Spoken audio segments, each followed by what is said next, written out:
Ayun, no. So, what's up guys, no? Welcome ulit sa aking channel. And katatapos lang natin na asikasuhin na naman ngayong umaga yung mga alaga natin, yung mga hayop. Pati yung baboy natin, tsaka yung mga sisiw. So, ito, kakatapos ko lang ipakainin itong mga alaga natin, mga Rhode Island. So, ayun.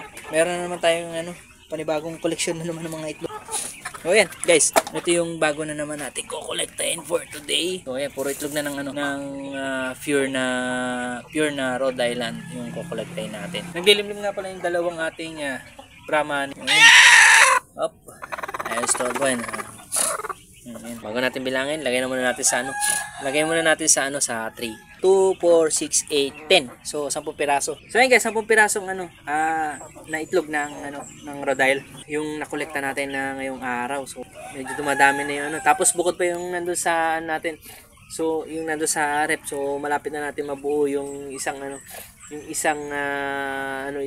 tray ng itlog. So meron pang 4 na piraso pang kulang para mabuo yun. So ayan guys, ito lang yung update natin ngayon. So meron na tayong 10 piraso na naman na bagong koleksyon ng bagong kolekta na itlog ngayong araw. So ayan, yun lang yung sa ngayon yung update natin. So ayan, nagsisikainan pa at busy pa. Tapos ito, yung sumunod yun. Kakainin. Guys, sa ngayon yun lang yung update natin for today at ayun ako.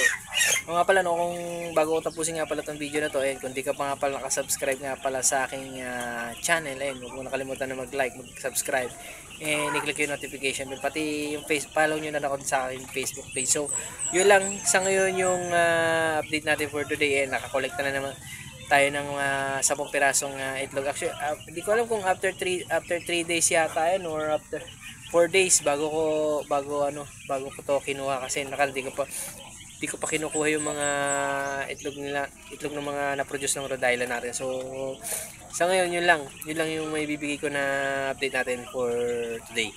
So ayun guys, kita-kits tayo ulit sa aking next video or next vlog. So hanggang dito na lang muna yung video natin. So thank you ulit and see you on my next vlog. Bye bye and God bless sa inyong lahat.